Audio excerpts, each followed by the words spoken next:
Hoy tenemos un tema: ¿cómo presentarse ante Dios? Esta ha sido una duda que muchos me han preguntado. ¿Cómo llegar a Dios? ¿Cómo acercarse a Dios? ¿Cómo estar cerca de Él? Incluso cómo llegar al cielo, porque también esta tiene que ser una duda de todos nosotros. ¿Cómo llegar verdaderamente? Si somos salvos o no. Y siempre es bueno hacerse esas preguntas. Desafortunadamente sabemos que muchas personas piensan que así como están pueden llegar a Dios.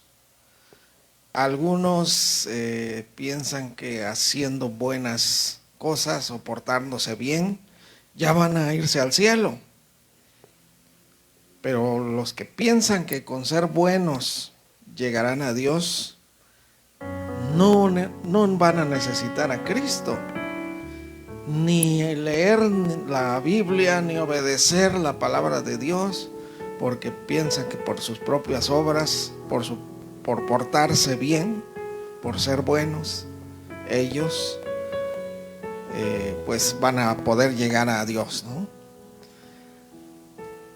Sin embargo, nosotros sabemos que para presentarnos, es decir, para estar en la presencia de Dios, Cristo es el único medio por el cual ha puesto Dios, ¿no? No hay otro nombre bajo el cielo dado a los hombres en que podamos ser salvos, solo el nombre de Jesús. Jesús, como ahí dice 1 Timoteo 2:6, nos dice de esta manera: el cual se dio a sí mismo en rescate por todos, de lo cual se dio testimonio a su debido tiempo.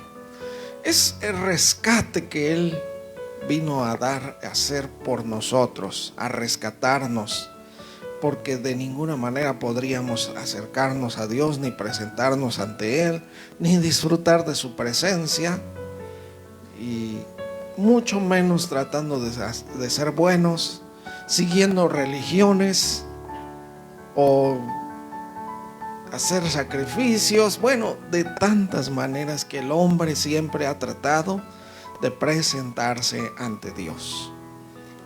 Mucho menos cuando nosotros nos ocupamos de las cosas de la carne. Romanos 8:6 también, este versículo que de verdad nos dice tantas cosas.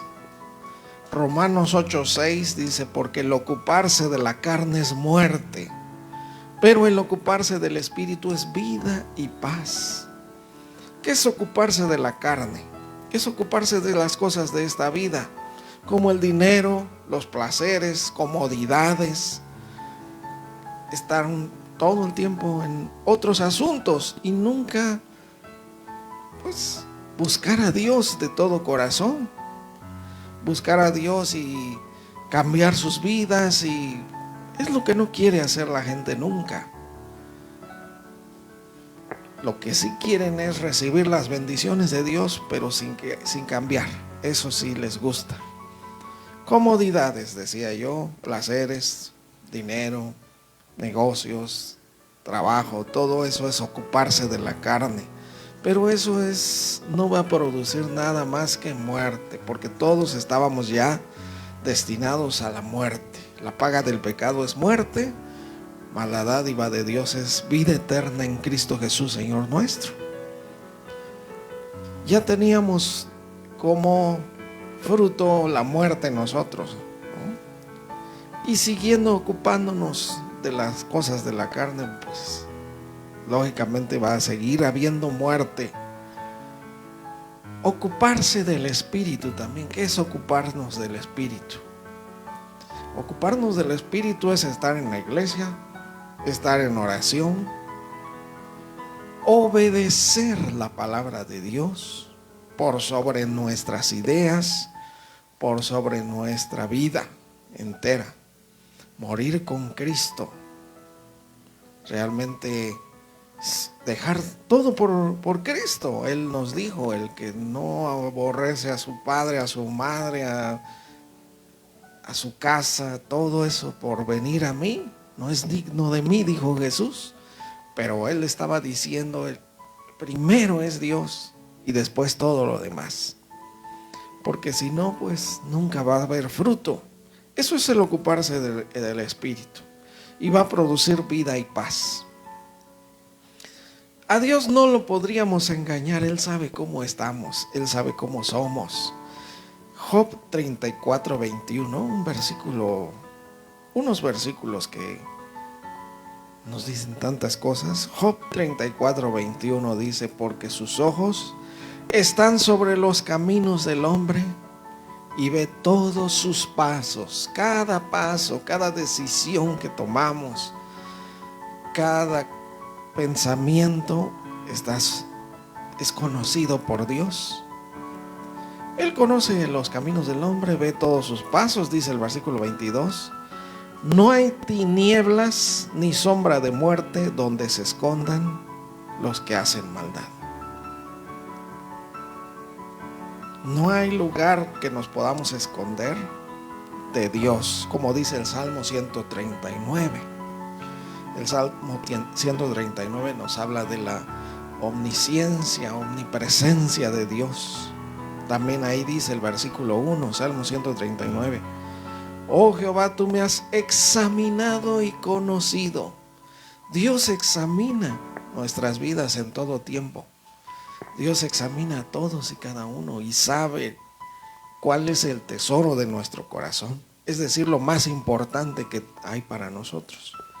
Si es Dios o si son otras cosas, Él sabe eso. Me has examinado y conocido, tú has conocido mi sentarme y levantarme, dice el versículo 2. Has entendido desde lejos mis pensamientos. Has escudriñado mi andar y mi reposo, y todos mis caminos te son conocidos. Es decir, podríamos escondernos de Dios. Recuerden que ahí mismo lo dice, ¿no?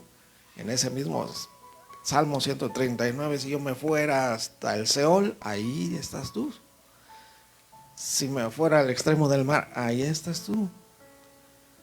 A donde vaya, ahí siempre vas a estar viendo y conociendo y entendiendo mis pensamientos. También dice el versículo 4, ¿no? Pues aún no está la palabra en mi lengua, y he aquí, oh Jehová, tú la sabes todo. Tú la sabes toda, ¿no? Tú sabes qué cosa voy a decir ya. Entonces Dios, el hombre no se puede esconder de Él. No podríamos decir nosotros, bueno, voy a aparentar hacer que estoy haciendo algo para Dios. Jeremías 17:10 también, otro versículo que nos habla cómo Dios nos conoce. Jeremías 17:10 dice: yo Jehová que escudriño la mente. Escudriñar es rebuscar, buscar, encontrar todo. Que pruebo el corazón. Él ha probado nuestros corazones. Lo que amamos de verdad, si le amamos a Él. Recuerden que Él, lo que mandó siempre, el primer mandamiento: amarás al Señor tu Dios sobre todas las cosas y con todo tu corazón, toda tu alma, toda tu mente. Y siempre les he dicho, Él sabe, si no hacemos esto, es que estamos amando otras cosas, lógicamente. Por eso debe ser un esfuerzo nuestro para amarle así. ¿Y cómo podríamos amar a Dios? Solamente cuando se abre nuestro entendimiento y nos damos cuenta de la obra de amor que hizo por nosotros, dando a su Hijo para que Él muriera en nuestro lugar. Entonces, yo, Jehová, que escudriño la mente, que pruebo el corazón, para dar a cada uno según su camino, según el fruto de sus obras. Así nos da el Señor. Así hace en nuestra vida, realmente. Entonces, si Dios ya lo sabe todo, si Dios ve el corazón, los pensamientos, las intenciones de nuestros corazones también, ¿cómo presentarnos delante de Él? ¿Cómo venir ante su presencia? Bueno, Miqueas 6:6, hay unos versículos del 6 al 8. Miqueas 6 del 6 al 8 hacía estas preguntas que son muy válidas para todos nosotros también. ¿Con qué me presentaré ante Jehová y adoraré al Dios Altísimo? ¿Cómo podré ser un verdadero adorador en espíritu y en verdad? No nada más adorador de labios, no nada más que salga alabanzas a Dios de nuestra boca. Dios sabe, Dios una vez dijo: este pueblo de labios me honra, pero su corazón está lejos de mí. Dios sabe cómo está nuestro corazón. Entonces, ¿con qué me presentaré ante Jehová y adoraré al Dios Altísimo? Adorar a Dios es una necesidad espiritual que Él puso en el corazón de toda persona, de todo ser. Porque aún las aves, nos dice que cantan alabanzas, y toda la creación en sí adora a Dios. Yo vi hace tiempo un video en que en el espacio pusieron un micrófono, se les ocurrió poner un micrófono y se escuchaba así como si hubiera una melodía. Y hasta, bueno, ahí aprovecharon muchos cristianos a subir ese video y decían: miren qué tal, como si la creación canta a Dios, todo lo que respira. Claro que sí, así es. Pero por eso hacían esta pregunta: ¿cómo me presentaré? Y dice: me presentaré ante Él con holocaustos, con becerros de un año. El versículo 7: ¿se agradará Jehová de millares de carneros o de 10,000 arroyos de aceite? Imagínense. Daré mi primogénito a mi hijo también, así como lo hizo Abraham, ¿no? Daré mi primogénito por mi rebelión, el fruto de mis entrañas por el pecado de mi alma. Porque esa es la pregunta: ¿cómo le haré para llegar a la presencia de Dios? Pero dice el versículo 8: oh hombre, Él te ha declarado lo que es bueno. ¿Y qué pide Jehová de ti? Solamente hacer justicia y amar misericordia y humillarte ante tu Dios. Jesús dijo: el que se humille será exaltado, el que se exalte será humillado.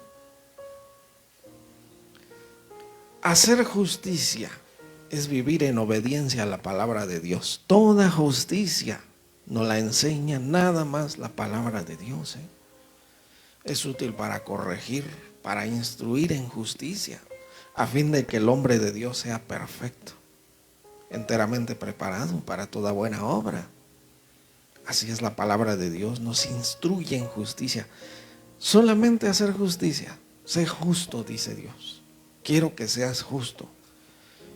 Yo voy a buscar a personas justas, que me busquen, que me amen, que cambien sus vidas para obedecer mi palabra. Eso dice Dios. Amar misericordia. Porque nos dice su palabra: el que ama ya ha conocido a Dios, porque Dios es amor. El que ama, el que perdona. Jesús dijo: yo nada más les digo que se amen los unos a los otros como yo los amé, de esa manera, nada más. Pero qué tal si mi hermano, qué tal si pecaron contra mí. Bueno, como le dijo el apóstol Pedro, ¿no? ¿Cuántas veces debo perdonar a mi hermano que pecare contra mí? O sea, ¿qué me hicieron? Imagínense que pecaren contra nosotros. ¿Hasta 7 veces? No, 70 veces 7. Y después de eso ya no lo perdones, pero haz las cuentas. Eso dijo Jesús, porque esto es amar misericordia y humillarnos ante Dios. ¿Saben qué es humillarse ante Dios? Adorar. Eso es adorar. La adoración es nada más inclinarse, arrodillarse. Desde ahí empieza uno a adorar a Dios. Por eso dice su palabra, decía Dios, no, es que son hombres duros de cerviz, ¿no? De las cervicales, de estas que así, no se humillan. Duros de cerviz, ¿no? Duros, son de corazón también. No se humillan ante Dios.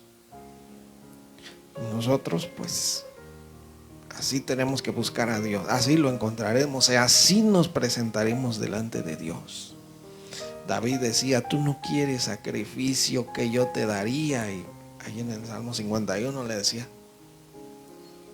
no quieres holocausto, tú lo que quieres es un espíritu quebrantado. Al corazón contrito y humillado no despreciarás tú, oh Dios. Eso es, ¿no? Y David, recordamos que un día, cuando censó al pueblo, al final Dios lo perdonó, pero le dijo, hazme un holocausto, hazme una ofrenda. Donde se paró el ángel destructor que tenía su espada, dice, y fue David ahí a hacer el sacrificio a ese terreno, y era de un hombre, y le dijo, no, rey David, pues yo te regalo el terreno, e incluso te doy los animales y la madera para que hagas el holocausto, para que quemes. Y dijo David, no, yo te lo pagaré, porque nunca voy a ofrecer a Dios un sacrificio que no me cueste. Entendía muy bien lo que es adorar, David. Pero aún así, tú no quieres sacrificios que yo te daría. Yo te los doy, Señor, le decía David, pero tú no quieres eso. Quieres un espíritu quebrantado. Quieres gente que venga a ti con humildad, ¿no? Entonces, qué importante que así es como nos acercamos a Dios, ¿eh? No quiere Él tanto que sacrificio, solamente nuestro corazón, eso sí quiere Dios. Bueno, el Salmo 43, 3 al 5, para presentarnos delante de Dios, para estar delante de su presencia, pues decía este salmista así, envía tu luz y tu verdad, estas me guiarán. Ellas me conducirán a tu monte santo y a tus moradas. Tu luz y tu verdad. Jesús dijo, yo soy la luz del mundo, el que me sigue no andará en tinieblas, sino que tendrá la luz de la vida. Así que tu luz y tu verdad, tu palabra es verdad, ¿no? Santifícalos en tu verdad, tu palabra es verdad, también dijo Jesús. Y estas son las que nos pueden guiar, las únicas, y nos conducirán al monte santo y a sus moradas. Y dice el versículo 4, llegaré hasta el altar de Dios, a Dios mi alegría y mi gozo.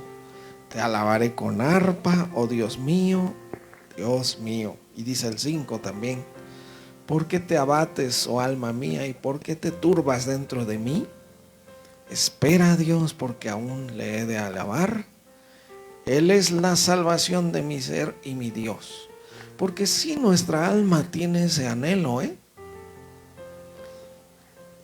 nuestra alma siempre va a estar turbada, abatida, mientras no nos presentemos delante de Dios, mientras no le alabemos. Por eso las personas nunca pueden llegar a ser felices, aunque hayan conseguido todo lo que siempre se afanaron en buscar, riquezas, fama. Todo eso, cuando ya lo alcanza el hombre, muchos se terminan suicidando, porque hay ese vacío. Ese es el vacío. esa alma abatida y turbada, así está. Hasta presentarse ante Dios, cuando nosotros llegamos a experimentar la presencia de Dios, queremos otra cosa, ya no necesitamos nada, porque ahí estamos completos. Esa es la llenura espiritual que tenemos cuando nos presentamos ante Dios. Y nuestra alma encuentra el propósito, ¿no? Porque el mismo Salmo decía, ¿no? Mi alma tiene sed del Dios vivo. ¿Cuándo vendré y me presentaré delante de Dios? ¿Verdad? El Salmo 42, ¿no? ¿De dónde viene mi socorro? ¿De dónde viene mi ayuda? ¿Verdad? Y ahí nos dice, mi alma tiene sed de Dios vivo, ¿no? Muy bien. Excelente. Mi alma tiene sed de Dios, del Dios vivo. ¿Cuándo vendré y me presentaré? Eso es lo que quiere. De eso tiene sed nuestra alma, de presentarse delante de Dios. O sea, ¿cuándo vendré y me presentaré delante de Dios? Porque ahí es donde nuestra alma ya se sacia. Cuando nuestra alma por fin ya, porque dice también su palabra, ¿no? En tu presencia hay plenitud de gozo, delicias a tu diestra para siempre. Nuestra vida ya no vuelve a ser la misma cuando tenemos un encuentro así con Dios. Cuando nos presentamos delante de Él, delante de su presencia. Y eso es lo que deberíamos de buscar siempre, y eso es lo que venimos aquí a buscar. Y si salimos igual que como entramos, pues ¿qué habrá pasado? No llegamos ante su presencia. Pero vemos que hay personas, vidas transformadas, siempre en la iglesia de Cristo. Bueno, también otra manera de presentarse delante de Dios, en Romanos 12:1, también nos dice, ¿verdad? Así que, hermanos, les ruego por las misericordias de Dios que presenten sus cuerpos. Presentar nuestra vida, nuestro cuerpo completo también. Esto habla de nuestra parte carnal, ¿verdad? Que tenemos que hacer sacrificios. Un sacrificio de no ahorcar a alguien, ¿no? Que nos está molestando, por ejemplo. Este es un sacrificio vivo. De no responder de la misma manera que ese es un sacrificio vivo, porque presentamos nuestro cuerpo, nuestra misma carne a Dios, y así venimos ante Él, ¿no? Entonces, por las misericordias de Dios, que presentéis vuestros cuerpos en sacrificio vivo, santo, agradable a Dios. Para agradarle a Dios sabemos que necesitamos santidad. Sed santos porque yo soy santo, nos dice Dios, ¿no? Agradable a Dios, que es vuestro culto racional. Es la manera en que nosotros decimos, así voy a ir al culto. Por lo menos hoy no voy a decir groserías, ni mentiras. No me hagas enojar, silencio. Y así ven, porque voy a la iglesia, ¿no? O sea, es un culto racional, nos damos cuenta de que por lo menos así debemos llegar los domingos. Muy bien, bueno, en 2 de Timoteo 2:15 también. Este versículo que nos gusta mucho también. 2 de Timoteo 2:15 dice, procura con diligencia presentarte a Dios aprobado, como obrero que no tiene de qué avergonzarse. Nosotros podríamos llegar ante la presencia de Dios y decir: Señor, aquí estoy, aquí está mi vida, aquí está. O llegar así con las lágrimas: perdóname, Señor, porque te fallé ayer y antier y antiantier y hoy también, temprano. Así a veces nos presentamos ante Dios, pero aquí dice: procura con diligencia, diligentemente, esforzadamente, presentarte a Dios aprobado. Que tú digas: ¿qué me falta? No, pues ya, órale. Yo sé que voy a ir a la presencia de Dios y ahí me va a llenar el Señor, ¿no? Porque no hay nada de qué avergonzarnos ante Él. Si sabemos que Él conoce nuestros pensamientos, conoce nuestro corazón, presentémonos sin nada de qué avergonzarnos ante Él, ¿no? Y dice al final que usa bien la palabra de verdad para aplicarla, para enseñarla, para vivirla también, obedecerla, ya sabemos. Esto es muy importante. No podemos venir ante la presencia de Dios como sea, nos damos cuenta. Tiene que ser esto como un ejercicio, ¿no? Decía el apóstol Pablo: el que llega a la meta, el corredor que llega a la meta, primero se tiene que preparar y tiene que luchar y hacer todo y ganar legítimamente, si no, a la mera hora. Porque todos vamos en esta carrera, ¿no? Para llegar a la presencia de Dios y que digamos: bueno, ya llegué a la meta, y que el Señor nos diga: ¿sabes qué? Para afuera.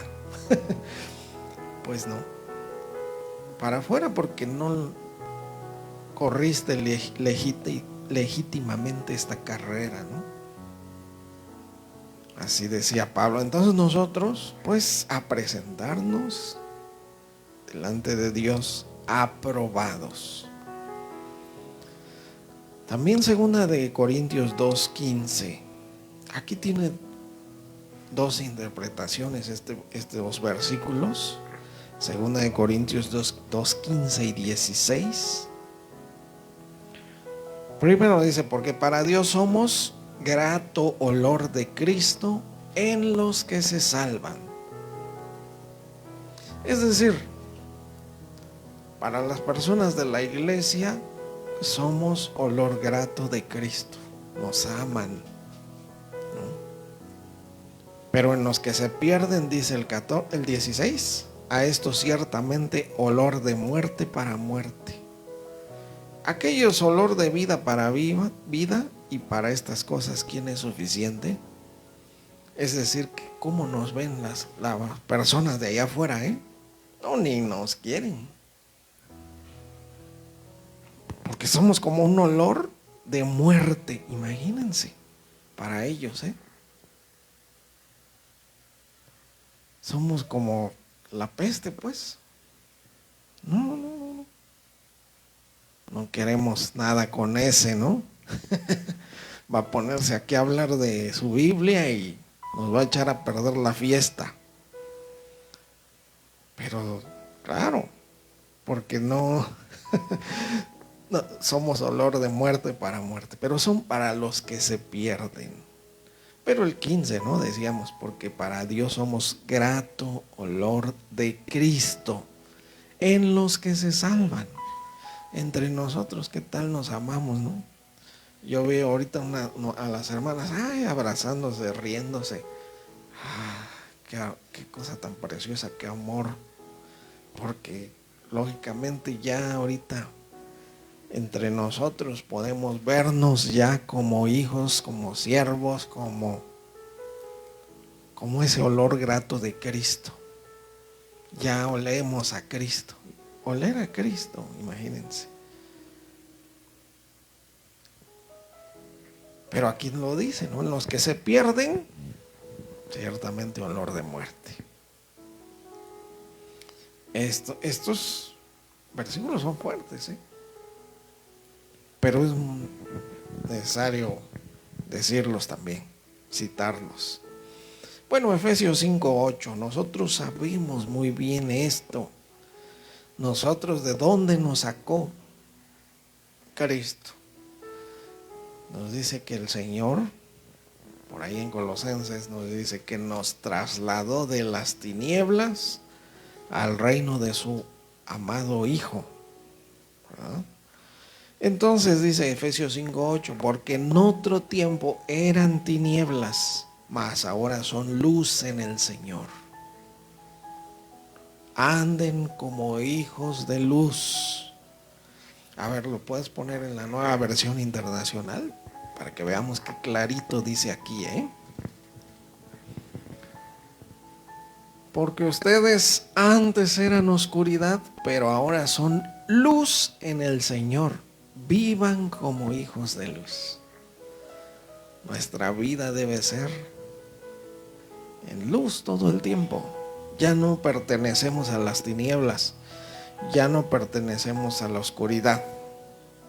Ya el Señor nos sacó y nos trasladó al reino de los hijos de luz.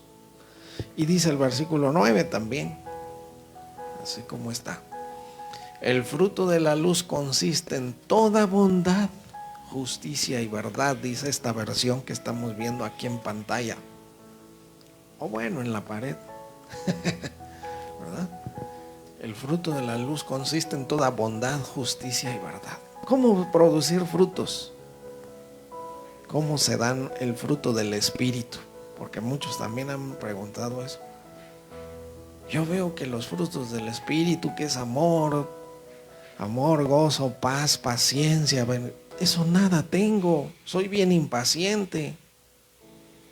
No amo a nadie. Imagínense, ¿no?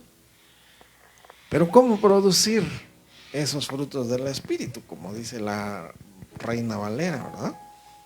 Porque el fruto del Espíritu es toda bondad, justicia y verdad. Así se produce. Así se dan.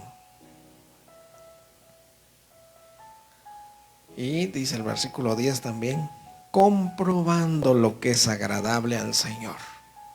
Todos nosotros tenemos que tener esa relación personal con el Señor para saber qué le agrada, qué es grato, y comprobarlo y vivirlo, ¿no? Como dice el versículo 10. Comprobamos así lo que es agradable al Señor. Comprobamos lo que le gusta. Comprobamos que si estamos bien o estamos mal. Porque así estamos a veces, ¿no? Sí o no. Si voy bien o me regreso, dicen algunos, ¿no? Bueno, ¿qué cosas sí no le gustan a Dios? Proverbios 6:16. ¿Qué cosas aborrece el Señor?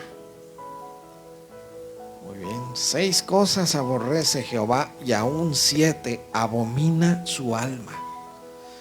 Imagínense que Dios aborrezca y abomine. ¿Pero qué son? Dice el versículo 17, ¿no? No lo sabemos. Los ojos altivos. Precisamente recuerdan que decíamos humillarnos ante nuestro Dios. Los ojos altivos entre personas es algo que Dios lo aborrece y lo abomina. La lengua mentirosa también. Las manos derramadoras de sangre inocente. El versículo 18 dice: el corazón que maquina pensamientos inicuos. Un corazón que está tramando nada más hacer mal las cosas. Los pies presurosos para correr al mal.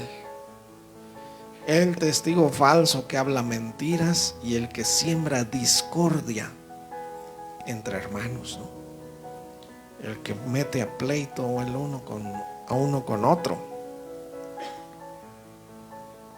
Recuerden esos ojos altivos, ese dedo amenazador, ¿no? Es que tú también nos dice la palabra, ¿no?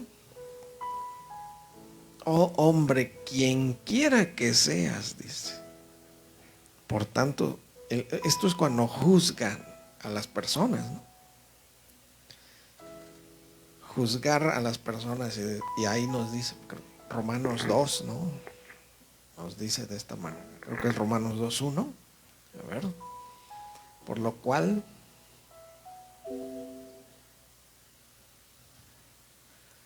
muy bien, por lo cual eres inexcusable, no tienes excusa. Oh hombre, quien quiera que seas tú, aunque sean pastores, aunque sean cristianos, sean lo que sea, no tienes excusa. Miren esta versión internacional. No tienes excusa, tú quien quiera que seas. Cuando juzgas a los demás, pues al juzgar a otros te condenas a ti mismo, ya que practicas las mismas cosas. Es decir, estás juzgando a ese. ¿Por qué canta? ¿Por qué hace esto? ¿Por qué? Y tú haces alguno de las otras cosas, ¿no? También. Algún pecado por ahí. Solamente cuando seas intachable, entonces podrás juzgar. Pero juzgar bien, con justo juicio. Cuando una persona ya tiene madurez espiritual y es capaz de juzgar, ¿saben qué hace una persona así? Dice, este está fallando, voy a orar por él. No, es que lo hizo porque pues es que todavía no conoce bien la palabra de Dios, por eso dijo esto. No hay problema. Hasta hay más misericordia, uno tiene más misericordia, más amor y más más empatía. Así, esa palabra buscaba yo. Cuando sabe uno, pero no estar juzgando, porque no tienes excusa, quien quiera que seas. Te condenas a ti mismo si estás juzgando. Eso tiene que ver con los ojos altivos. Ay, yo no, con esos no. Ay, que no sé qué. Ese menosprecio, ¿no? Las personas. Sí, bueno. Pero acarrean condenación para ellos mismos, quienes son así. Porque ¿qué dice la palabra? ¿Qué dice el Señor? ¿No? Él levanta al pobre, al desvalido del muladar del lodo, y dice, los hace sentar con los príncipes de su pueblo. Personas que el Señor sacó del lodo son las que un día se van a sentar con los... ¿Quiénes son los príncipes de su pueblo? Ahí está Abraham, lógicamente. Está Isaac, Israel y sus hijos. Esos son los príncipes del pueblo de Dios. Ellos son precisamente. Y Jesús un día les dijo a los fariseos, ¿no? Les dijo, los publicanos y las rameras van delante de ustedes al reino de Dios. Y cuando ustedes vean, ahí van a estar sentadas con Abraham, con Isaac, con David. Imagínense, ¿no? Estar con David, estar con Pablo, con los apóstoles. Y ahí van a estar personas que menospreciábamos nosotros los cristianos, ¿no? Que decíamos, oh, ya llegó a la iglesia, a ver, vamos a ponerle un banquito por ahí por la entrada, porque y que un día lo veamos ahí. Entonces, así son las cosas, y así el Señor aborrece y abomina todas esas cosas. Bueno, vamos a finalizar. Tito 2:2. Qué bonitos versículos, Tito 2:2. ¿Cómo debemos ser en la iglesia? Esto es para la iglesia. Esto es para nosotros. Que los ancianos sean sobrios. Ancianos, bueno, también de años, pero también puede haber un joven que es un anciano espiritual, ¿no? Una persona madura espiritualmente. Esto es un anciano. Que los ancianos sean sobrios, serios, fíjense, prudentes. La prudencia es una virtud también de los cristianos. Callar, ¿no? Callar.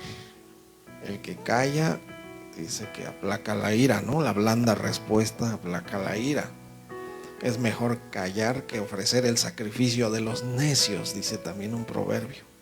Eso es ser prudente, sanos en la fe.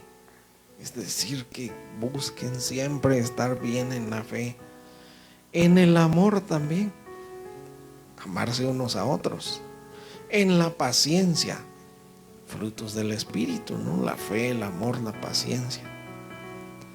Dice el versículo 3: las ancianas asimismo sean reverentes en su porte, es decir, bien portadas.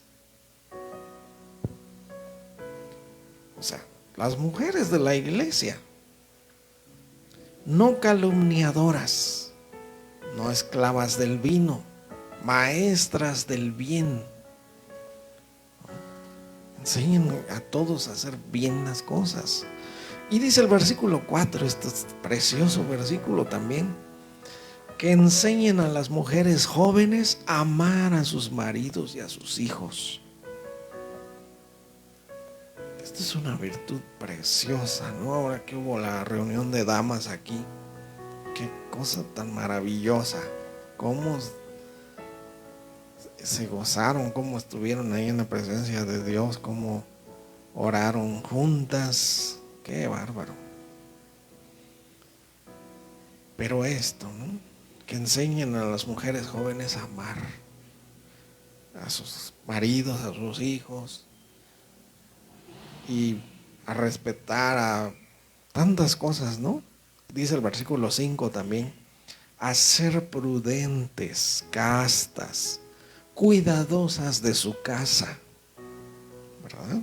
Buenas, sujetas a sus maridos, para que la palabra de Dios no sea blasfemada. La palabra de Dios podría ser blasfemada, podría ser vituperado el nombre del Señor, ¿no? Ahí está, mira, y dicen que esa es cristiana, y híjole,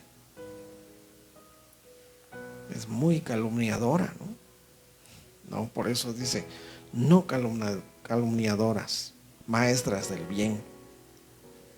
Bueno, este versículo 6 también, ¿no? Como le está diciendo a Tito, que también era un joven dentro de la iglesia, uno de los pastores que Pablo puso en Creta, en la isla de Creta, puso a Tito ser pastor. Lo que es ahora una isla todavía existe con ese nombre, ¿no? Ahí en Grecia.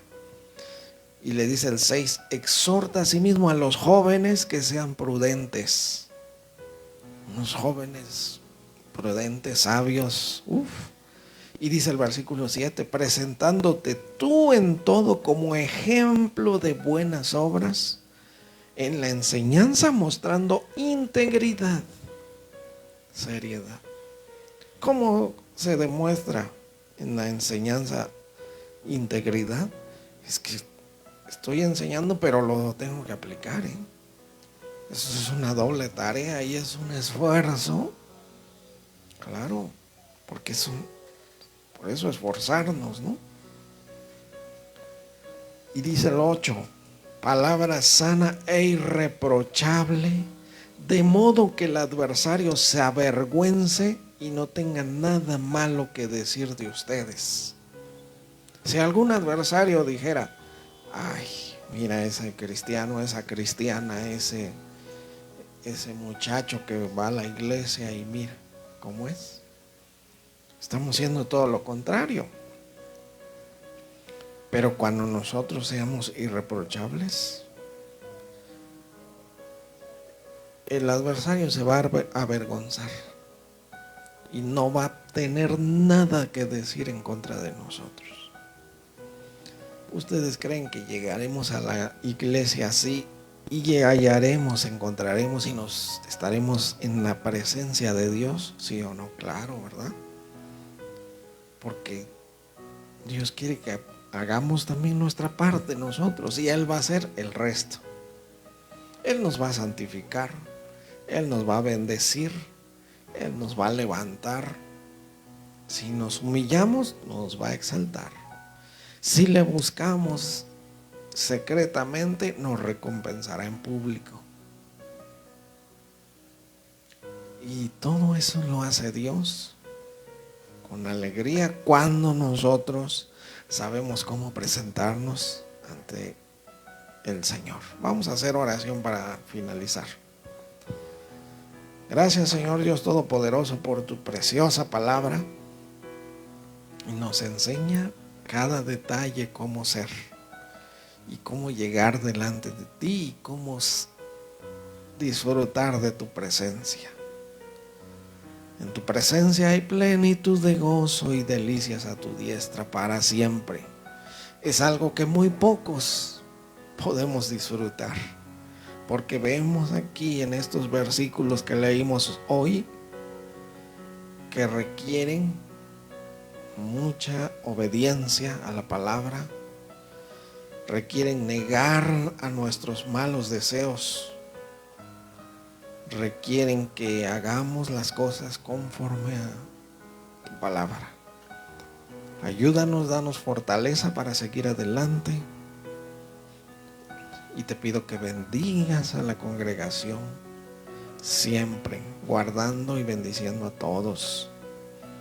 Ayúdanos a estar siempre disfrutando de tu presencia, llenos también de tu Espíritu Santo.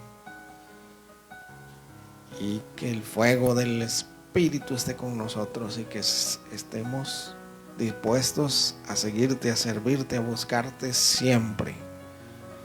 Gracias te damos por Cristo Jesús. Amén.